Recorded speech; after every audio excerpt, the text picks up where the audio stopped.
شروع اللہ کا نام لے کر جو بڑا مہربان نہایت رحم والا ہے۔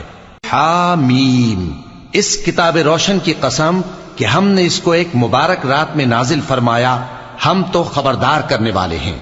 اسی رات میں تمام حکمت کے کام فیصل کیے جاتے ہیں، یعنی ہمارے ہاں سے حکم ہو کر بے شک ہم ہی فرشتوں کو بھیجتے ہیں۔ یہ تمہارے پروردگار کی رحمت ہے، وہی تو سننے والا ہے، جاننے والا ہے۔ آسمانوں اور زمین اور جو کچھ ان دونوں میں ہے سب کا مالک، بشرطے کہ تم لوگ یقین کرنے والے ہو۔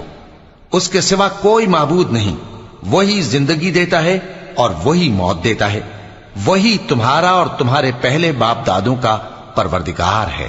لیکن یہ لوگ شک میں پڑے کھیل رہے ہیں۔ تو اس دن کا انتظار کرو کہ آسمان سے صاف دھواں نکلے گا جو لوگوں پر چھا جائے گا، یہ درد دینے والا عذاب ہے۔ اس وقت وہ کہیں گے کہ اے پروردگار، ہم سے اس عذاب کو دور کر، ہم ایمان لاتے ہیں۔ اس وقت ان کو نصیحت کہاں مفید ہوگی، جبکہ ان کے پاس پیغمبر آ چکے جو ہمارے احکام کھول کر بیان کر دیتے تھے۔ پھر انہوں نے ان سے منہ پھیر لیا اور کہنے لگے، یہ تو سکھایا پڑھایا ہوا ہے، دیوانہ ہے۔ ہم تو تھوڑے دنوں عذاب ٹال دیتے ہیں مگر تم پھر کفر کرنے لگتے ہو۔ جس دن ہم بڑی سخت گرفت کریں گے تو بے شک انتقام لے کر چھوڑیں گے۔ اور ان سے پہلے ہم نے قوم فرعون کی آزمائش کی اور ان کے پاس ایک عالی قدر پیغمبر آئے جنہوں نے یہ کہا کہ اللہ کے بندوں یعنی بنی اسرائیل کو میرے حوالے کر دو، میں تمہارا امانت دار پیغمبر ہوں، اور اللہ کے سامنے سرکشی نہ کرو، میں تمہارے پاس کھلی دلیل لے کر آیا ہوں، اور اس بات سے کہ تم مجھے سنگسار کرو میں اپنے اور تمہارے پروردگار کی پناہ لے چکا ہوں، اور اگر مجھ پر ایمان نہیں لاتے تو مجھ سے الگ ہو جاؤ۔ تب موسیٰ نے اپنے پروردگار سے دعا کی کہ یہ نافرمان لوگ ہیں۔ اللہ نے فرمایا کہ اچھا، میرے بندوں کو راتوں رات لے کر چلے جاؤ، اور فرعونی ضرور تمہارا تعاقب کریں گے، اور سمندر سے کہ ٹھہرا ہوا ہوگا پار ہو جانا، تمہارے بعد وہ پورا لشکر ڈبو دیا جائے گا۔ وہ لوگ بہت سے باغ اور چشمے چھوڑ گئے اور کھیتیاں اور نفیس مکان اور آرام کی چیزیں جن میں وہ عیش کیا کرتے تھے۔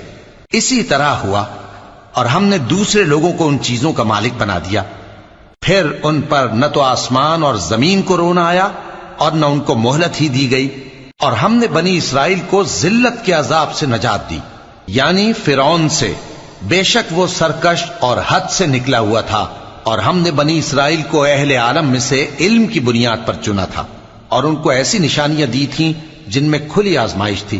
یہ لوگ یہ کہتے ہیں کہ ہمیں صرف پہلی دفعہ یعنی ایک بار مرنا ہے اور پھر اٹھنا نہیں۔ پس اگر تم سچے ہو تو ہمارے باپ دادا کو زندہ کر لاؤ۔ بھلا یہ اچھے ہیں یا تبا کی قوم اور وہ لوگ جو ان سے پہلے ہو چکے ہیں؟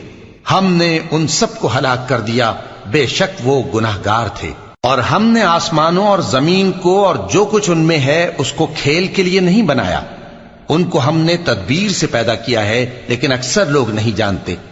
کچھ شک نہیں کہ فیصلے کا دن ان سب کے جی اٹھنے کا وقت ہے، جس دن کوئی دوست کسی دوست کے کچھ کام نہ آئے گا اور نہ ان کو مدد ملے گی مگر جس پر اللہ مہربانی کرے۔